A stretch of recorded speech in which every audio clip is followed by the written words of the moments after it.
성경에서 그 히브리서 11장과 그 히브리서 그 12장에서 우리에게 가르치고 있는 것은 이 믿음에 대한 부분을 가르치고 있습니다. 그런데 믿음에 대한 그런 많은 개념들 중에서 히브리서 특히 11장에 있는 것은 무엇을 가르치는가 하니까 믿음의 그런 본질에 대한 부분을 우리에게 가르치고 있어요. 그래서 이 세상의 그런 이치에 있는 부분도 이 본질이라는 게 있고 비본질이라는 게 있거든요.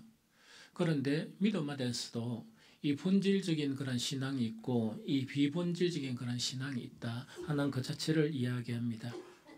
그래서 이 본질과 비본질 이렇게 하면 상당히 어렵지만 우리는 이해를 하면서 그래도 우리는 믿음의 그런 본질이 뭐냐 하는 이것을 우리가 이해해야 한다 하는 그 이야기죠. 믿음의 본질을 가장 잘 이렇게 본질적인 믿음이라고 이야기한다 그러면 아마 이런 사람이면 또 이런 신앙이면 그분은 완전한 믿음의 본질 안에서 사는 그런 사람이다 이렇게 생각할 수 있어요. 이 성경에 예수 그리스도 이후에 우리에게 요구하는 그런 내용이 성령 충만함을 요구해요. 그럼 성령 충만함이라는 것은 우리 속에 우리도 생각이 있고 또 우리의 그런 이론도 있고 또 우리의 그런 모든 것들을 이제 갖추고 있는 그런 사람들인데 믿는 자에게 성령을 보내시는데 성경의 요구는 뭐냐? 성령 충만한 상태를 요구하세요. 그러면 성령 충만한 상태라는 것은 뭐냐니까 하나님은 영이시고 영이시기 때문에 영의 충만 그건 당연하죠. 그런데 우리 인간은 어떤 인간인가니까 영혼과 육신이 이렇게 함께 이 결합이 되어서 인간이라는 그런 존재 자체가 형성되는 것을 인간이라고 그래요. 그런데 성령 충만함이라는 것은 뭘 이야기하는가 하니까 우리 육의 성정에 있는 그것을 이렇게 나타내지 말고 또 그것을 신뢰하지 말고 성령 자체에 100% 신뢰하면서 또 100% 성령에 충만한 상태가 있는 것 이런 상태면 본질적인 신앙이다 이렇게 가히 말할 수가 있다는 이야기죠. 그러나 여전히 성경은 우리에게 무엇을 가르치는가? 성령 충만한 것을 가르칩니다.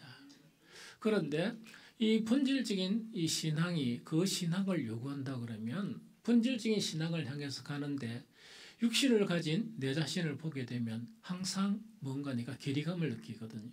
어떤 괴리감을 느끼는가 하니까 성경에서 가르친 그 내용과 그 다음에 어떤 것과 괴리감인가 하니까 실존의 내 믿음에 있는 내 모습과 괴리감을 느낀다 하는 그 자체를 이야기하거든요.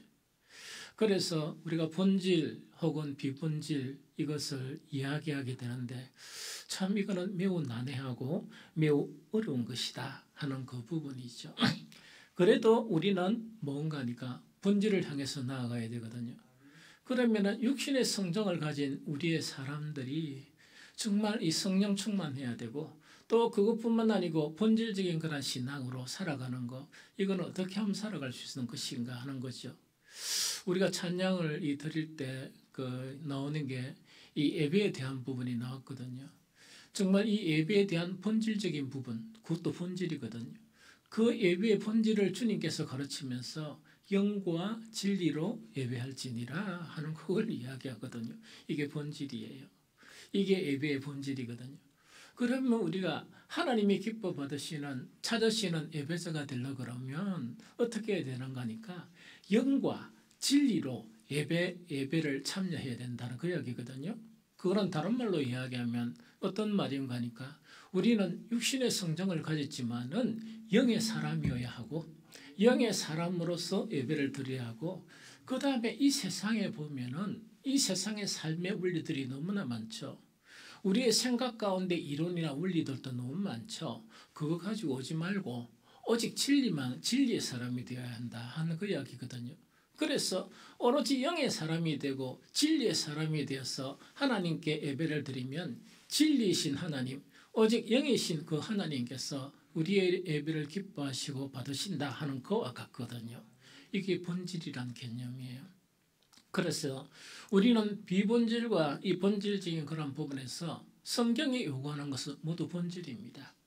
모두 본질을 추구하는 그것을 요구하거든요. 그러면 육의 성정을 지닌 사람으로서 우리는 어떻게 본질적인 믿음의 사람이 되고 또 본질적인 믿음으로서 이 세상을 살아갈 수 있는 것인가 하는 그 자체를 우리는 계속 고민하고 이렇게 하는 거예요. 그런데 이 두 가지 원칙은 지켜야 한다 하는 그 이야기죠. 저나 여러분들이나 정말 이렇게 완전한 그런 본질의 그런 이루지는 못합니다. 그거는 이렇게 될 수 있는 것은 죽어야 돼요. 우리가 죽고 육신의 탈을 벗어버리고 예수 그리스도의 재림 때 정말 예수님께서 하늘로부터 오는 그런 우리의 새 몸 있죠. 완전한 몸을 입게 되면 우리는 본질의 그런 사람이 되어집니다. 우리는 영의 사람이 되어지고 우리는 진리의 사람이 되어진다 하는 그 자체를 이야기하거든요. 우리는 그것을 소망하며 꿈꾸며 살아가는 그런 사람들이에요. 그래서 육신의 성정을 지닌 우리들이 정말 이 본질적인 믿음을 가지고 살아갈 수 있는 방법은 두 가지 원리는 반드시 지켜야 됩니다. 첫 번째가 뭐냐? 비본질과 공존하면서도 우리의 중심에 본질에 대한 흔들림이 없어야 돼요. 그럼 이거는 뭐냐니까? 이거는 마치 뭔가니까? 우리 속에 성령을 주신 하나님께서 성령을 주셨지만 우리는 영을 따라 살아가지만 육신의 그런 성정과 또 육신의 그런 필요를 채워야만이 먹고 살아요. 이거는 예수님께서 뭐냐? 너희가 뭐냐? 떡으로만 살 것이 아니고 하나님의 말씀으로 살 수 있다. 그럼 그 두 가지 양식이 다 필요한 우리의 그런 인생과 같다 하는 그 이야기죠. 그러나 우리는 어떻게 생각해야 되는가? 이 떡은 먹어도 곧 이 흙으로 돌아가는 것이지만 이 영인 하나님의 말씀은 영원하시다 하는 그 믿음을 가지고 살아가는 거예요. 그래서 우리는 비본질과 공존할 수밖에 없습니다. 이 테두리를 벗어날 수가 없거든요. 그렇지만 비본질과 공존하면서도 우리의 중심에는 흔들림이 없는 무엇을 가지고 있어야 되는가? 본질을 가지고 있어야 한다 하는 그 이야기거든요.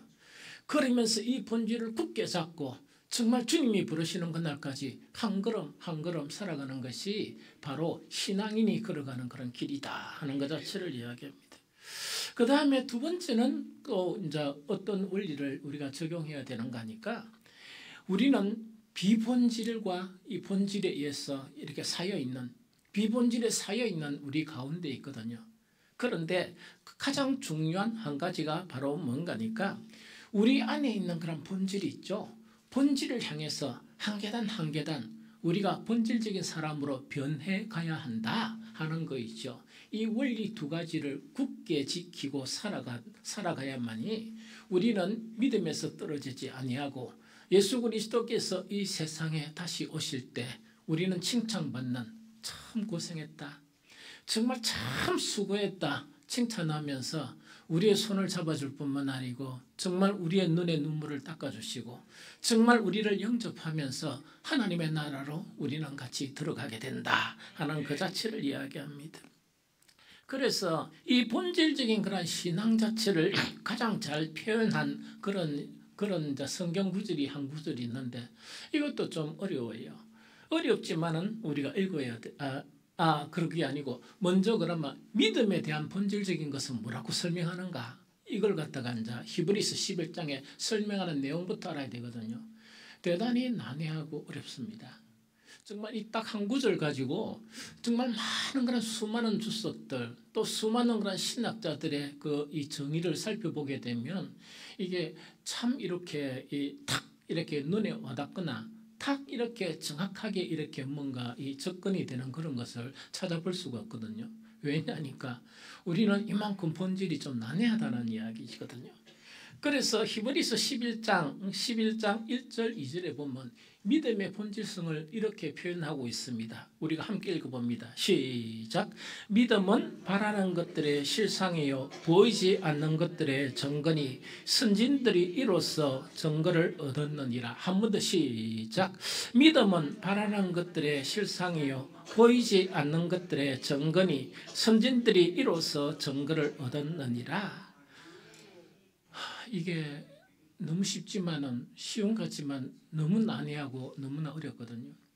그러면 여기서 믿음은 바라는 것들의 그 실상이다. 이걸 이렇게 이해할 수도 있죠.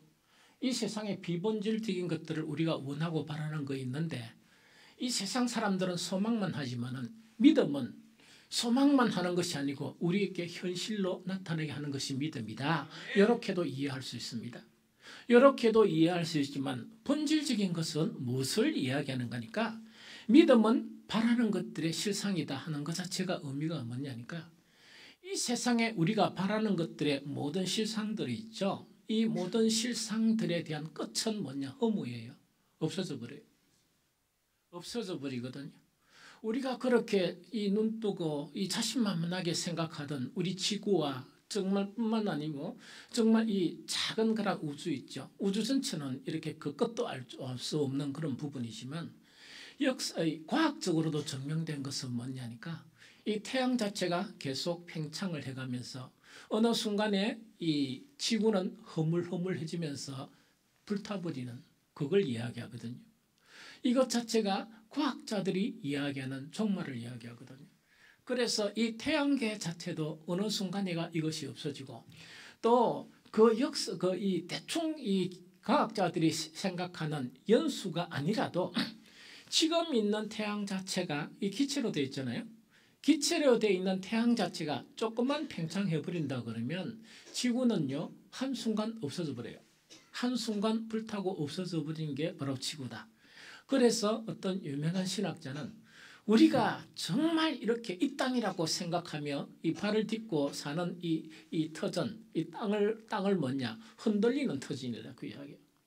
이거는 흔들리는 터전이라는 건 뭐냐 땅 속에는 용암이 끓고 있고 그 다음에 어떻게 알 수 없듯이 정말 태양에는 조그만 변동이 일어나게 되면 지구에 영향을 미치게 되는 그런 흔들리는 그런 터전 속에서 살고 있다는 이야기거든요.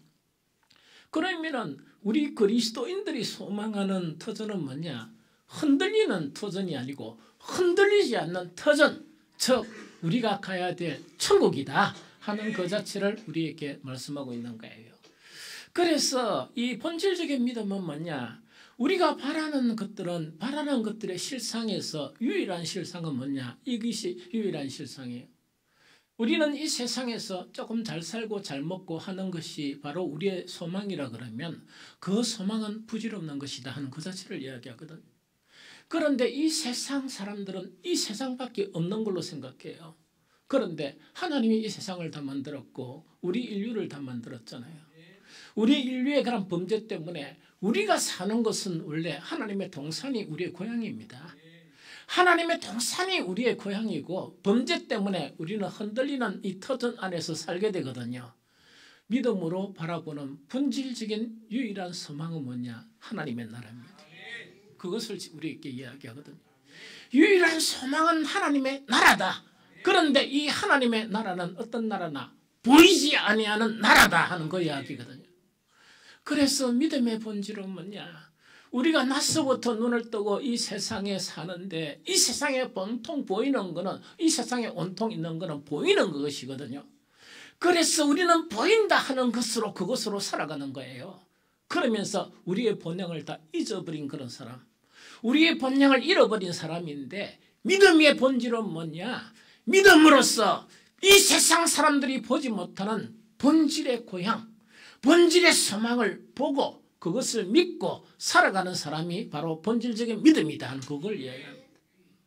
이런 믿음이 본질적인 그런 개념입니다. 뿐만 아니고 정말 이 보지 못하는 것들에 대한 증거라 하는 이야기죠. 많은 사람들이 우리가 복음을 전할 때 천국이 어디에 있느냐 혹은 하나님이 어디에 있느냐 이걸 이야기하거든요. 왜냐니까 그들은 보이는 것만 알거든요. 그들은 보이는 것만 믿으려고 이렇게 생각하거든요. 그래서 그거를 이야기하죠. 그런데 본질적인 믿음은 뭐냐? 보이지 않는 것을 보는 것처럼 우리는 증거하는 것이다.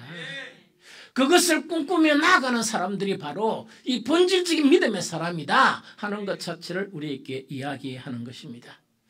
그래서 이것을 갖다가 또 쉽게 표현하면서 어떻게 본질적인 믿음을 표현하는가? 로마서 8장 24절에는 이렇게 말씀합니다.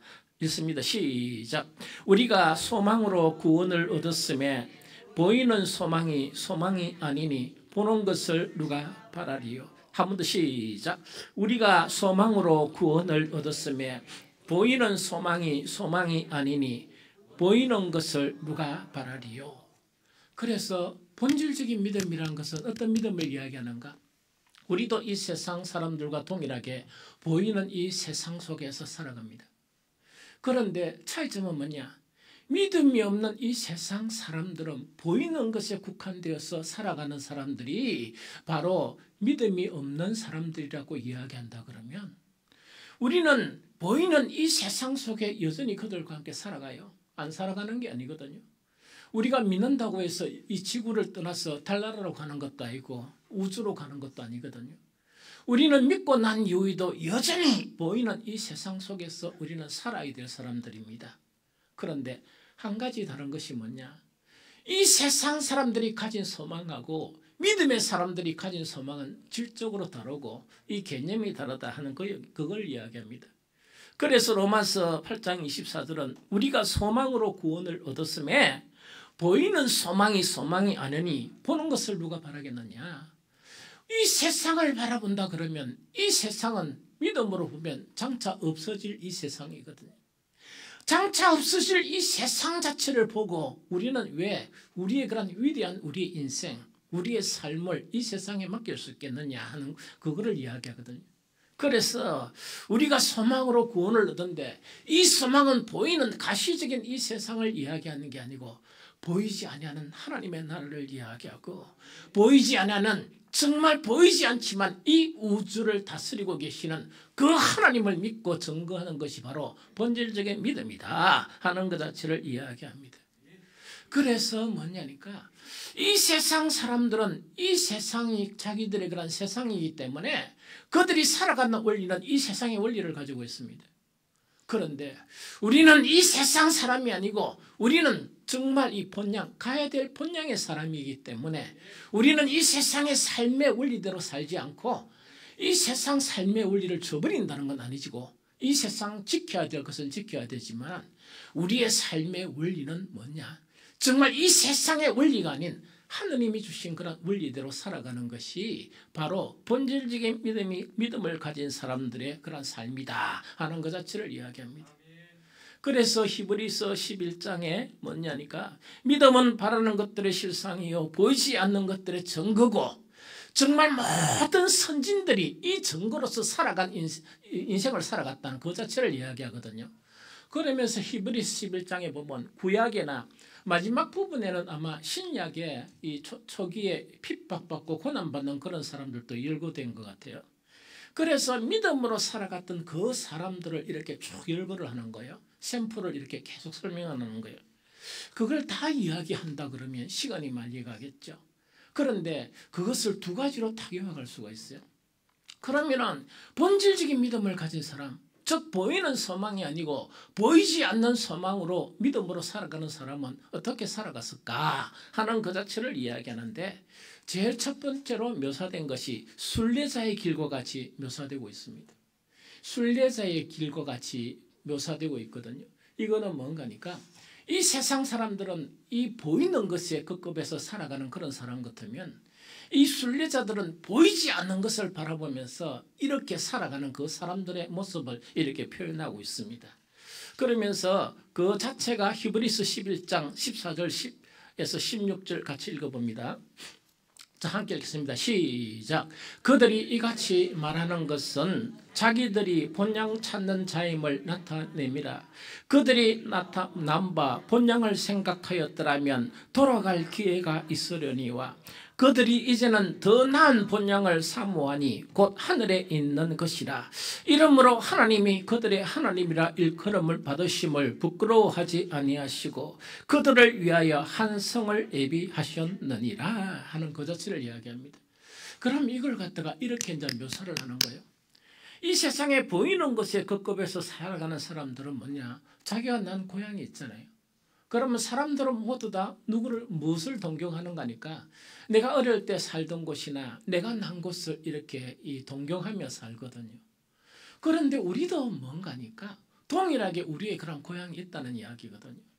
이 고향은 있지만은 정말 이 본질적인 믿음을 가진 사람들은 고향을 다시 찾지는 않습니다. 고향은 다시 찾지 않고 이 세상에 살면서 뭐냐니까 임시적으로 부활처수로서 이 땅에 살아가면서 어떻게 살아가느냐. 우리의 믿음의 조상들은 천막 안에서 텐트를 치고 살았다는 그 이야기거든요. 이 텐트를 치고 계속 살았는데 그리고 그들이 이 떠나온 그런 본향도 있거든요. 마음만 먹으면 그 고향으로 가볼 수도 있고 돌아갈 수도 있고 이렇지만은 우리의 믿음의 조상들은 그 고향을 동경하지도 않았고 그 고향을 다시 찾지도 않았다 하는 것 자체를 이야기합니다. 그런데 정말 우리 믿음의 조상들은 어떻게 살아가는가 하니까 순례자처럼 어떻게 살아가는가, 이 세상 사람들이 사는 방식대로 살지 않았다는 이야기거든요. 그것이 이렇게 다니면서 또 이곳에 있으면서 저곳으로 옮기면서, 즉 텐트라는 것은 임시 거처다 보니까 정말 필요에 따라서 이렇게 옮기는 그 거처를 이야기하죠. 이렇게 순례의 길을 가면서 오직 무엇을 바라보느냐, 정말 장차 가야 될 그런 본향이 있죠. 정말 하나님께서 우리를 위해서 예비하신 이 세상 사람들은 전혀 보지 못하는 정말 아주 거룩한 성, 그것만 바라보고 일평생을 살아갔다 하는 이것이 바로 뭔가니까 정말 이 본질적인 믿음의 사람들이 살아가는 삶의 그런 방법이고 삶의 그런 원리이다 하는 그 자체를 이야기합니다. 그래서 아까 이제 본질 비본질 이야기했죠. 본질적인 믿음을 가진 우리 조상들은 이렇게 그의 인생들을 살았다 하는 것이 히브리에서 말하는 그런 내용들입니다. 그런데 우리도 이렇게 살면 좋죠. 우리도 이렇게 살면 좋죠. 그럼 이렇게 살라 그러면 해야 될 일이 뭡니까? 우리 집을 다 팔고, 그죠? 이래가지고 무엇을 구입해야 되겠습니까? 또 텐트 사라 하면 텐트도 또 이렇게, 그 참 머리 아프죠. 그 몽골리안 텐트인가 저기가 엄청 비싼 텐트도 있다면서요? 집 많고 비싼 그 얼마인 건 잘 모르겠지만, 그런데 그런 개념이 아니고 정말 오로지 무엇을 향해서 살아간다? 이 땅에 살면서 이 땅에 사는 것은 뭐냐? 이 땅에 뭐가 튼튼한 기초를 뿌리박고 튼튼한 집을 짓고 살아가는 게 아니고, 우리는 언젠가 하나님이 부르시면 우리는 가야 될 곳이 우리가 가야 될 그런 본향이다, 이런 마음으로 일평생을 살아가라 하는 그 이야기거든요. 그런데 만약에 이 본질적인 신앙이 되려 그러면 형식적으로라도 우리는 그렇게 해야 되겠죠? 그러면 여러분들 주일 지나고 나면 머리가 엄청 아프겠네요. 정리해야 될 게 너무 많아가지고. 그렇겠죠? 엄청 아프겠네요. 그래서 어떻게 해야 되는가? 우리는 비본질 속에서 살아갑니다. 살아가는데 여러분들이 가지고 있는 그것이 전부라고 살면 여러분들 믿음에서 떠납니다. 그래서 여러분들 마음속에 있는 본질적인 것을 굳건히 해야 됩니다. 내가 이 땅에 살면서 정말 이렇게 살아가지만 이 모든 것은 뭐라고요? 본질이 아니고 이 모든 것은 비본질이고, 이것은 내가 이 땅에 살면서 하나님께 나에게 주신 정말 이 땅에 살면서 잠시 이렇게 관리하라고 한 그것이다. 이 청지기와 같은 그런 마음으로 가지고 가면서 늘 무엇을 위해서 살아가는가? 정말 하늘나라를 동경하면서 살아가고 이 세상의 원리대로 살지 말라는 거거든요. 그게 뭔가니까 이 세상에 있는 그런 터전을 자랑하고 살지 말고 우리가 사모하고 자랑해야 될 것은 무엇을 자랑하라? 하늘에 있는 우리가 가야 될 정말 영원한 하나님의 나라와 우리의 거처를 사모하면서 살아가라 하는 그 원리를 이야기합니다. 그렇게 살아가는 것이 바로 뭐냐니까 비본질 안에서 살고 있지만은 뭐를 한다고요? 내 내면 속에 흔들리지 않는 그런 본질이 내 안에 굳건하게 서 있다는 그 자체를 이야기합니다. 뿐만 아니고 이 세상 사람들이 곧 계속 보이는 것을 자랑한단 말이야. 이 보이는 것을 자랑하면은 우리가 천국에 있으면서 그 보이는 것을 자랑하면 지도 뭐 해야 됩니까? 우리도 우리의 것을 자랑해야 되잖아.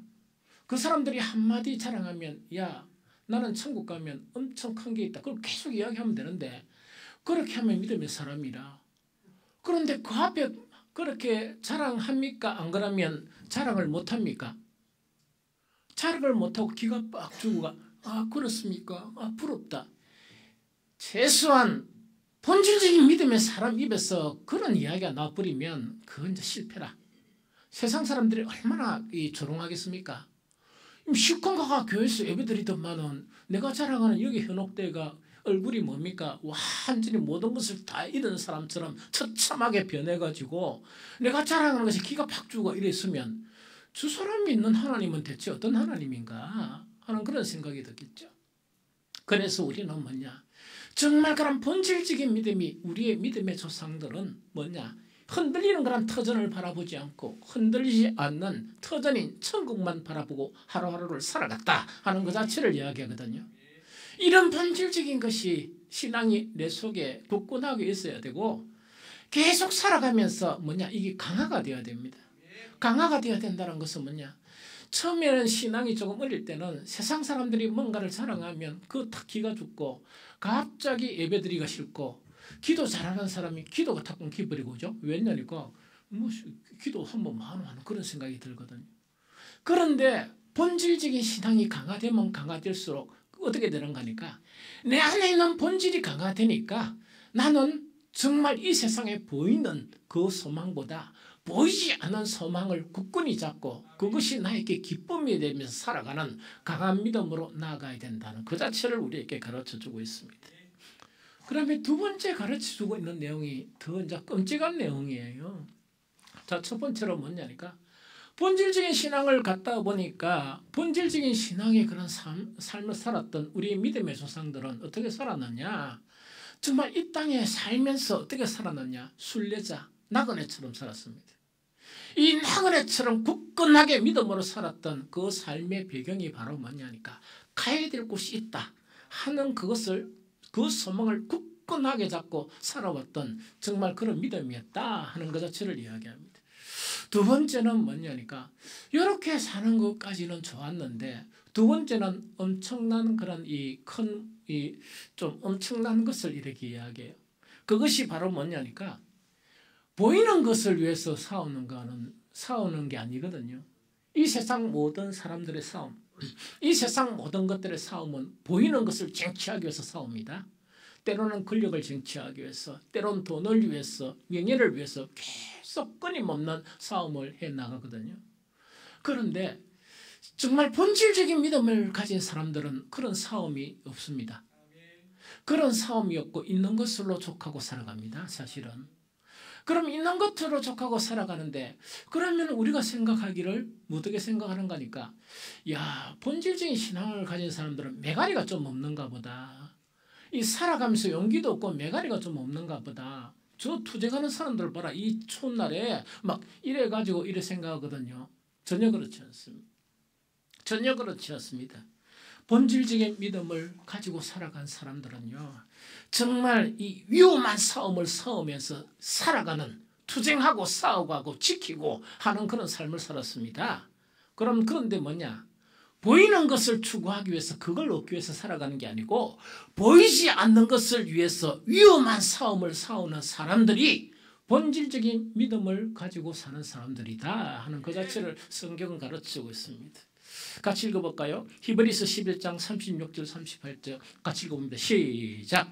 또 어떤 이들은 조롱과 채찍뿐 아니라 결박과 옥에 갇히는 시련도 받았으며 돌로 치는 것과 톱으로 켜는 것과 시험과 칼로 죽임을 당하고 양과 염소의 가죽을 입고 유리하여 궁핍과 환난과 학대를 받았으니 이런 사람들은 세상이 감당하지 못하느니라. 그들이 광야와 산과 동굴과 토굴에 유리하였느니라 하는 그 이야기거든요. 이것이 뭐냐? 본질적인 사람들이 이 세상 속에 살면서 정말 그 본질적인 믿음을 지키기 위해서 어떻게 싸우고 어떻게 힘쓰고 어떻게 애쓰냐 하는 것 자체를 이렇게 기록한 그런 내용들이에요. 그래서 정말 이 본질적인 그런 사람들은 단지 뭐냐니까 이 세상 보이는 것이 아니고 보이지 않는 하나님의 나라를 위해서 살아가는 그런 속성만 가진 게 아니고 정말 이 세상을 살아가면서 비본질에 휩쓸려 있는 온통 눈 뜨면 비본질이고 온통 눈 뜨면 비본질이고 그것으로 살아가는 모든 사람들을 향해서 내 내면 속에 있는 본질의 믿음을 지키기 위해서 이렇게 싸웠다는 이야기입니다. 이렇게 싸우고 이렇게 투쟁하며 살아간 사람들이 본질적인 믿음을 가진 사람들의 싸움이었다 하는 것 자체를 이야기합니다. 또 어떤 이들은 조롱과 채찍뿐 아니라 결박과 옥에 갇히는 시련도 받았으며 돌로 치는 것과 톱으로 켜는 것과 시험과 칼로 죽임을 당하고 양과 염소의 가죽을 입고 유리하여 궁핍과 환난과 학대를 받았으니 이런 사람은 세상이 감당하지 못하느니라. 그들이 강야와 산과 동굴과 토굴에 유리하였느니라 하는 이거를 이야기하거든요. 참 이렇게 다 살았거든요.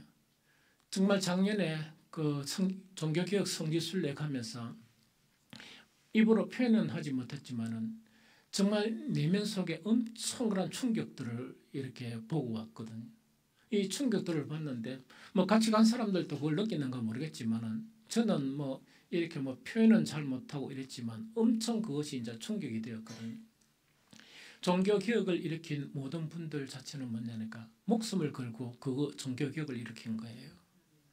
그들은 뭐냐 이 세상에 있는 모든 것을 다 잃어버리고 다 뺏기고 하는 그런 것을 가지고 정말 생명의 위험을 걸고 정말 이 종교개혁을 일으킨 그런 사람들이에요.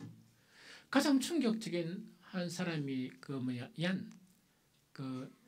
한데 체코 분이에요. 이 체코 분인데 루터보다 100몇십 년 더 일찍이 종교개혁을 일으켰습니다. 그런데 다들 그 사제들이 눈치를 보고 하는 그런 가운데 있었는데 이 체코가 보니까 바로 로마하고 이렇게 너무 가까이 있습니다. 이렇게. 그러면 그때 로마는 세계를 지배하는 힘을 가진 그런 곳이 바로 로마잖아요. 그 바로 턱 밑에서 무엇을 했는가니까 설교를 하면서 뭔가니까 그때 면죄부를 파는 것은 이거는 잘못된 행위고 이거는 이단적이다. 이렇게 이야기한 거예요. 그러면 조그마한 나라에서 한 그 성 안에서 정말 이 한 사제가 이 설교를 하면서 정면적으로 교황을 비판한 거예요.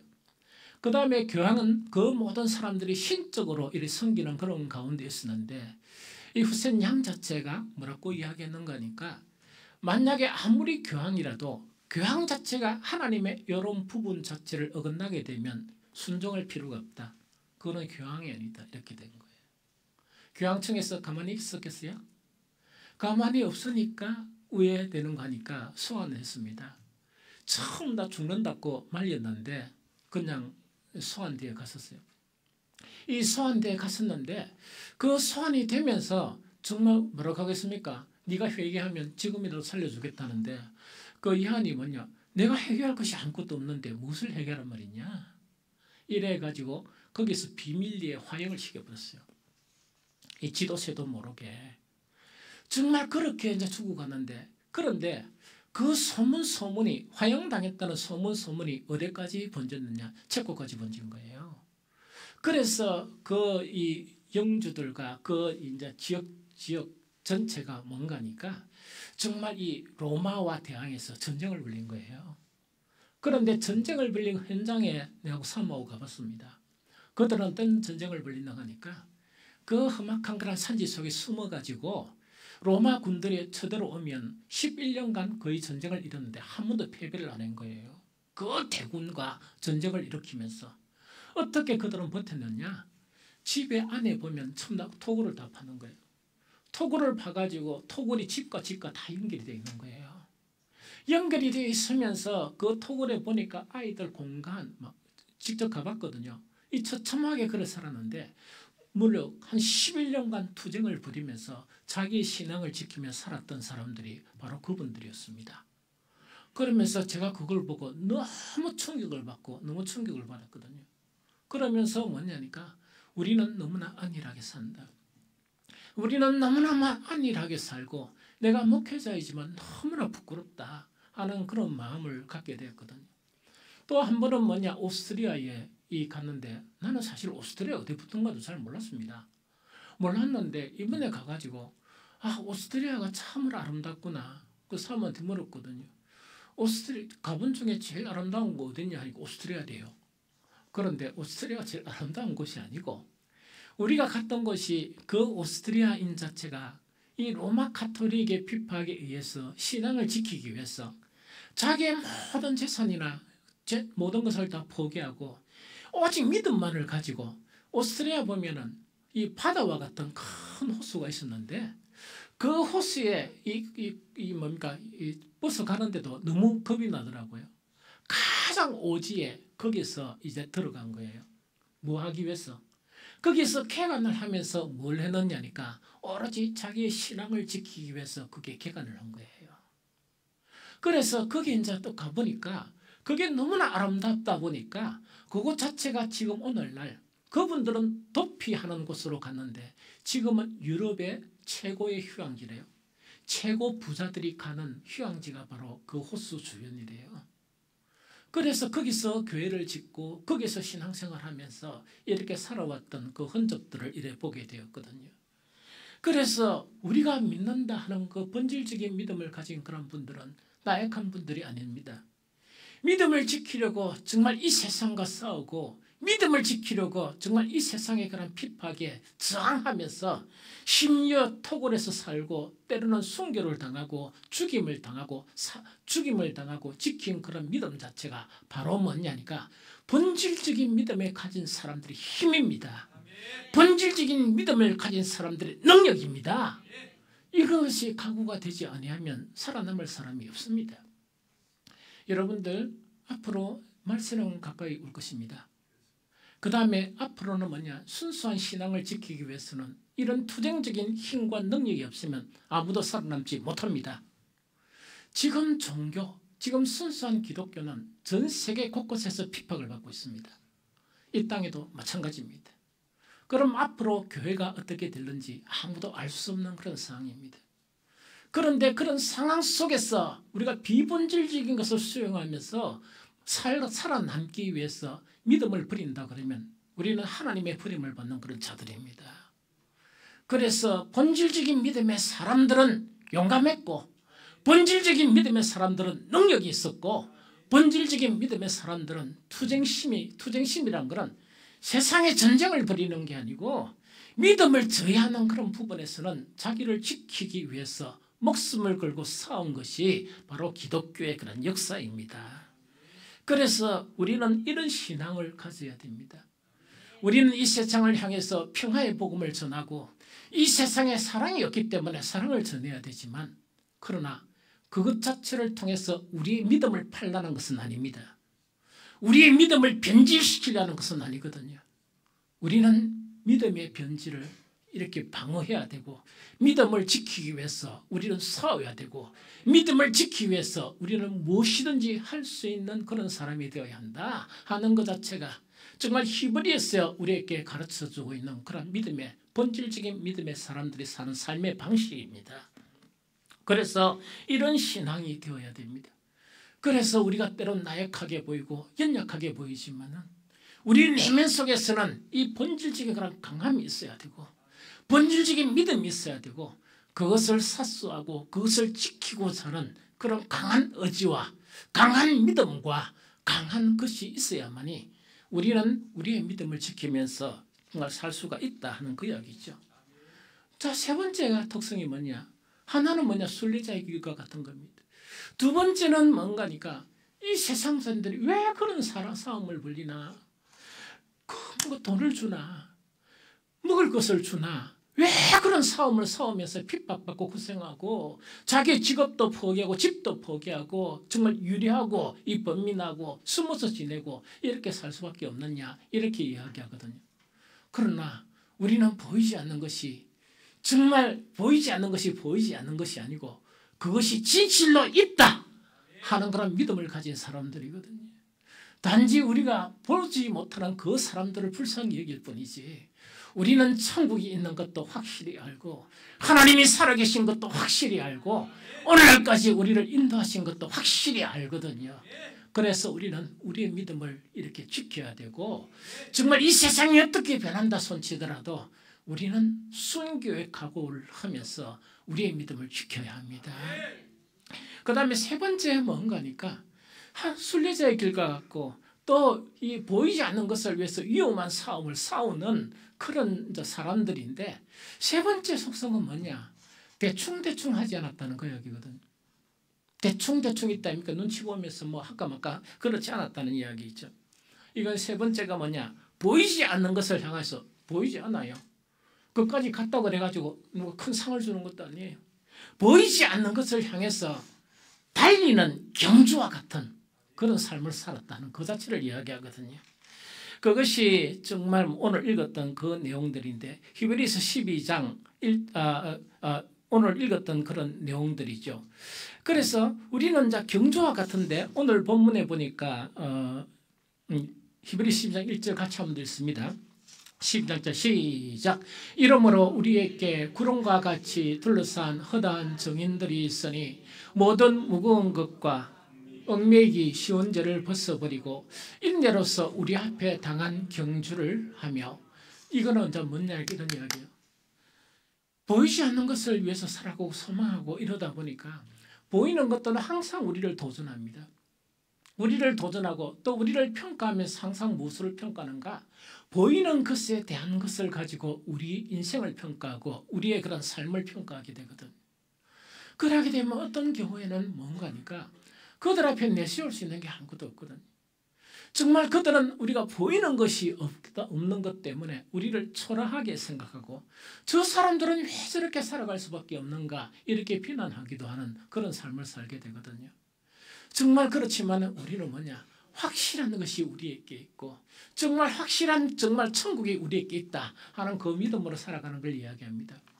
그런데 이 믿음을 향해 가는 그 자체를 이야기하면서 어떻게 하는가 하니까 대충 이렇게 뭐 심심하면 하고 그런 게 아니고 이것을 위해서 뭐 한다고요? 달려가는 경주와 같은 그런 삶을 사는 것이 본질적인 믿음에 사는 사람들의 정말 삶의 그런 원리다 하는 것을 이야기합니다. 그래서 정말 이제 이렇게 살아가는데 히브리서에서는 뭐냐니까 그러면 이 본질적인 믿음을 가져야 되고 이 본질적인 믿음을 지켜야 되거든요. 그런데 지금은 뭔가니까 우리가 가지고 있는 그런 믿음의 분량이 어느 정도인가 그거는 잘 모르겠어요. 우리 각자가 다 다르겠죠. 그런데 이것이 너무나 이렇게 누추하면은 참으로 이렇게 걱정스러운 일이다 하는 그런 생각은 들어요. 그런데 어쨌든 간에 그 믿음의 분량이 작든 크든 간에 이것을 지켜야 되거든요. 왜 지켜야 되는가 하니까 이 세상 자체로부터 우리는 계속 도전을 받아요. 그럼 도전을 받는데 이 세상 사람들이 보여주고 이 도전하는 것은 뭐냐? 보이지 않는 것이 아닙니다. 보이는 것을 가지고 우리를 미혹하고 유혹하고 또 우리를 갖다가 막 이렇게 공격하고 하는 그런 가운데 있거든요. 그러다 보니까 이런 세대에 살아가면서 비본질에 쌓여있는 그런 삶을 살아가면서 우리는 어떻게 본질을 지킬 것인가 하는 이것이 우리에게 관건이다 하는 이야기죠. 오늘 히브리서는 이렇게 가르칩니다. 히브리서 12장 2절 봅니다. 히브리서 12장 2절 시작. 믿음의 주여 그는 그 앞에 있는 기쁨을 위하여 십자가를 참으사 부끄러움을 개의치 아니하시더니 하나님 보좌 우편 앉았느니라. 한 번 더 시작. 믿음의 주여 또 온전하게 하시는 이인 예수를 바라보자. 그는 그 앞에 있는 기쁨을 위하여 십자가를 참으사 부끄러움을 개의치 아니하시더니 하나님 보좌 우편에 앉으셨느니라. 아멘. 그럼 이거는 뭐냐니까 예수님의 생애를 이야기하면 딱 두 가지로 이렇게 대별할 수 있어요. 이 두 가지뿐만 아닙니다. 예수님은 뭐냐니까 정말 이 땅에 비본질을 본질이라고 생각하고 믿고 있는 이 세상에 대해서 예수님은 뭐냐? 본질을 가지시고 이 땅에 오신 분이 예수님이에요. 그래서 예수님은 뭐냐? 비본질을 가지고 본질이라고 생각하던 유대 사회만 본다 그러면 조상 대대로 이것이 본질이다.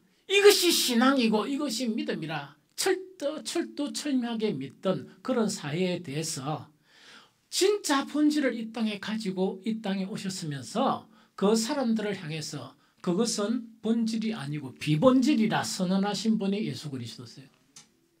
그것뿐만 아니고 그것은 비본질이고 이것이 바로 본질이다. 이것을 말씀하신 분이 누구시냐? 예수 그리스도세요. 그래서 예수 그리스도의 공생의 3년간은 뭐냐?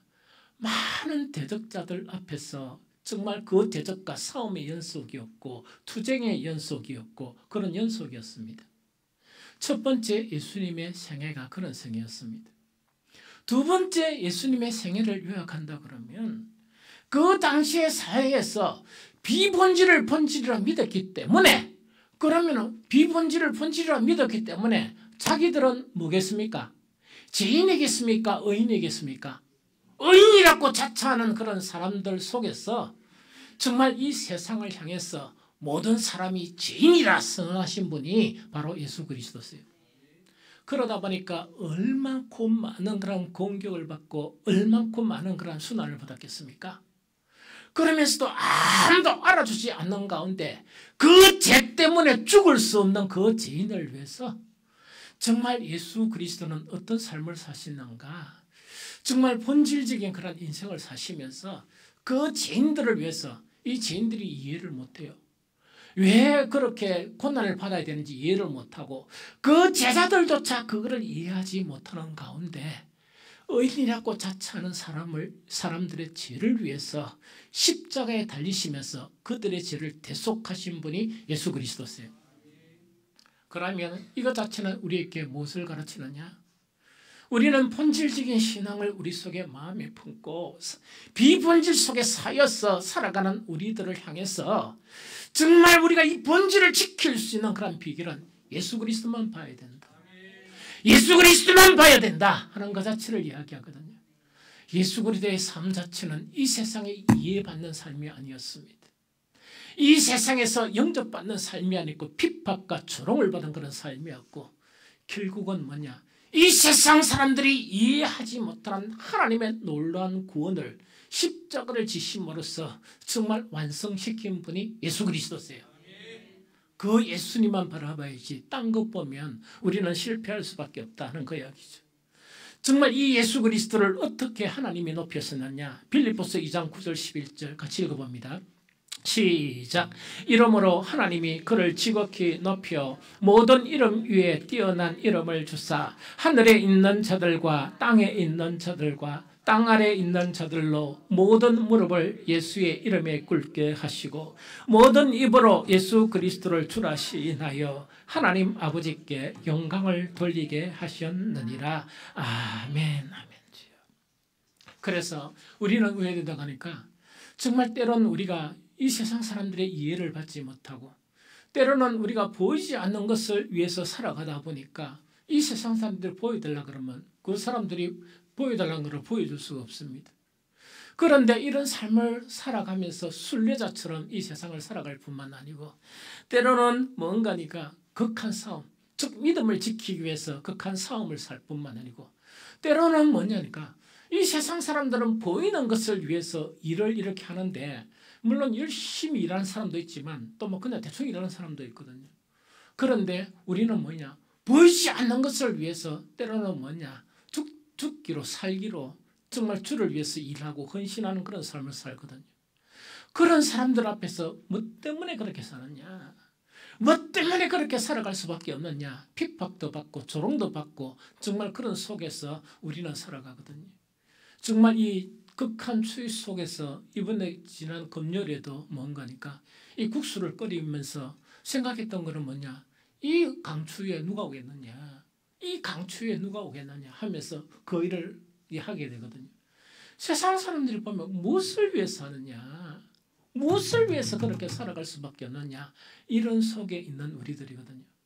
그러면 우리 속에 있는 본질 자체가 이 침해당하지 아니하고 힘이 약하게 되지 않기 위해서 본질로서 인생을 살아가셨던 예수님만 바라보는 거예요. 정말 그것을 견디고 견뎌셨던 그 예수님을 하나님은 뭐냐? 우리의 구주로 높이셨어요. 모든 영광을 하나님께 돌리게 하는 그것을 보여주셨기 때문에 우리는 딴 거 보지 말고 오직 주님만 바라보고 살아가야 된다 하는 그 자체를 이야기합니다. 그러면서 우리가 이제 살아가다 보면 이렇거든요.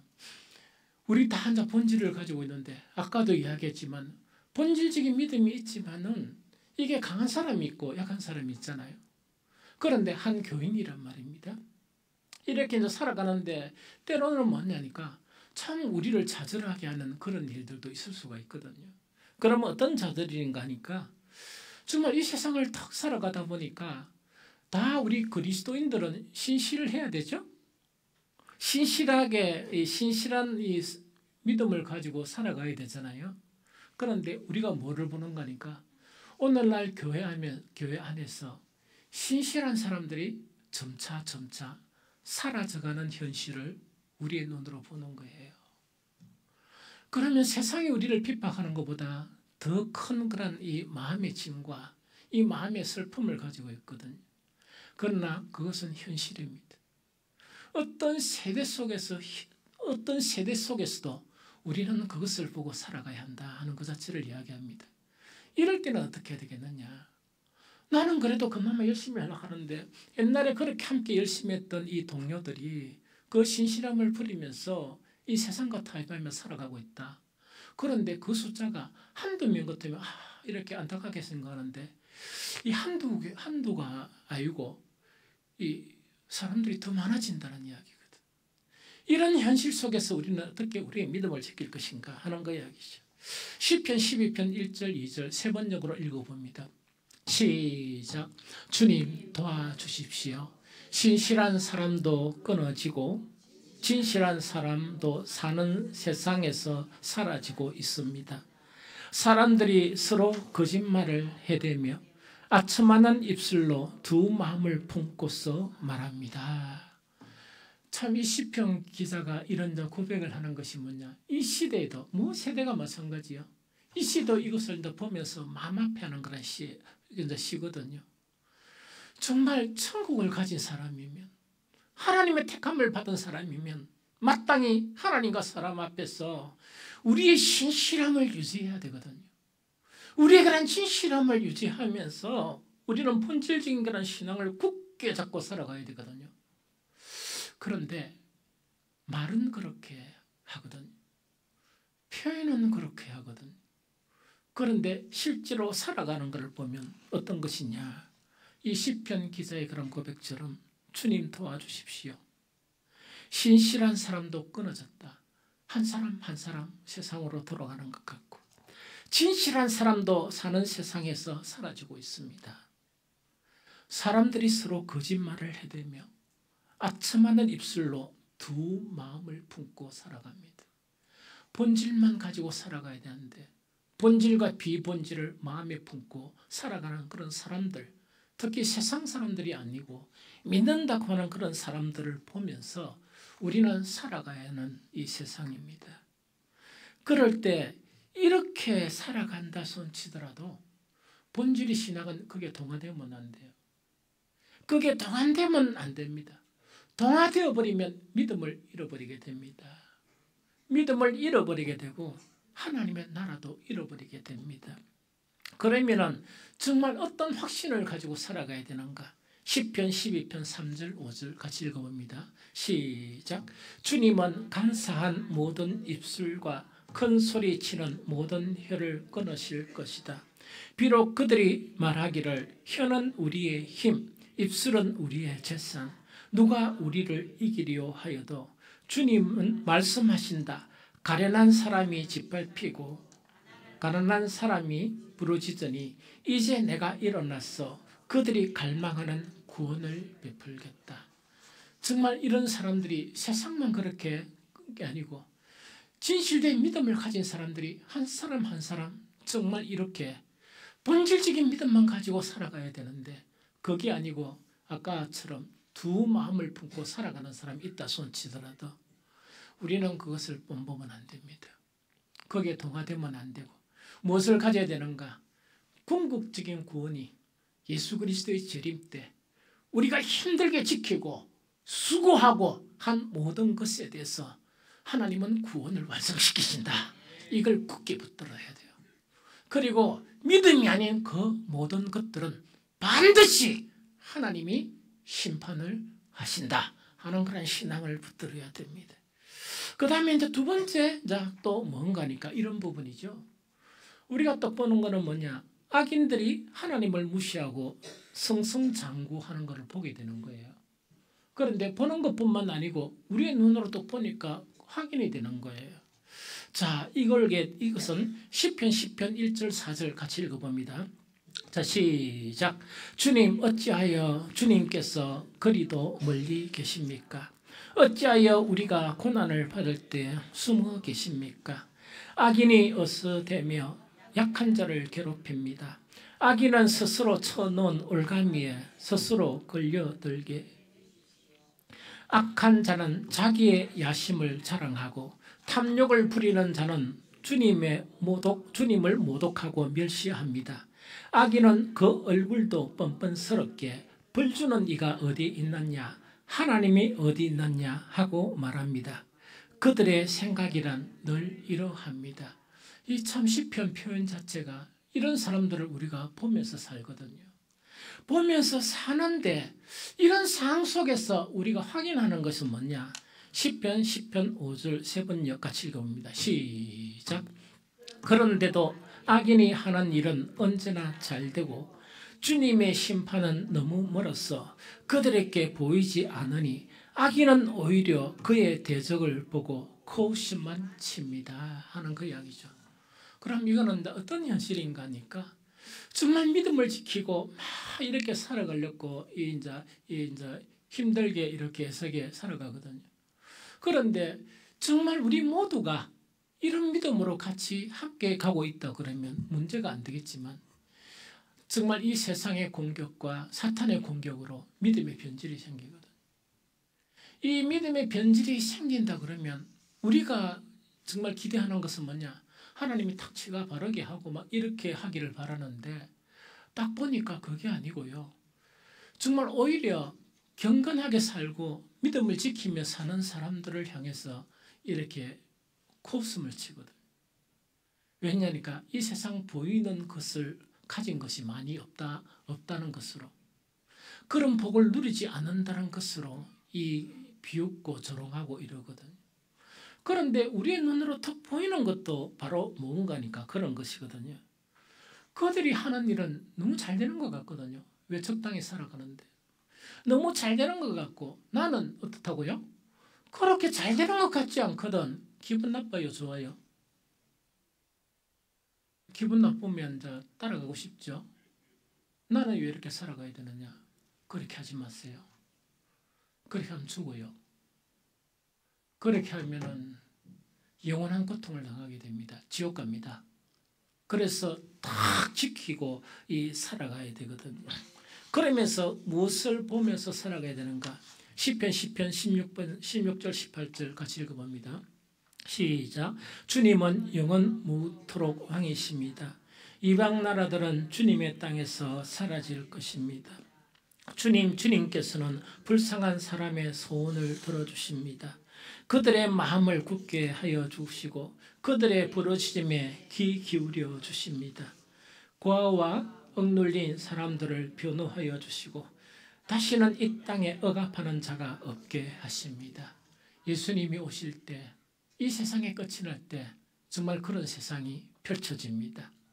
이런 소망을 가지고 살아가야만이 우리는 우리의 믿음을 지킬 수 있습니다.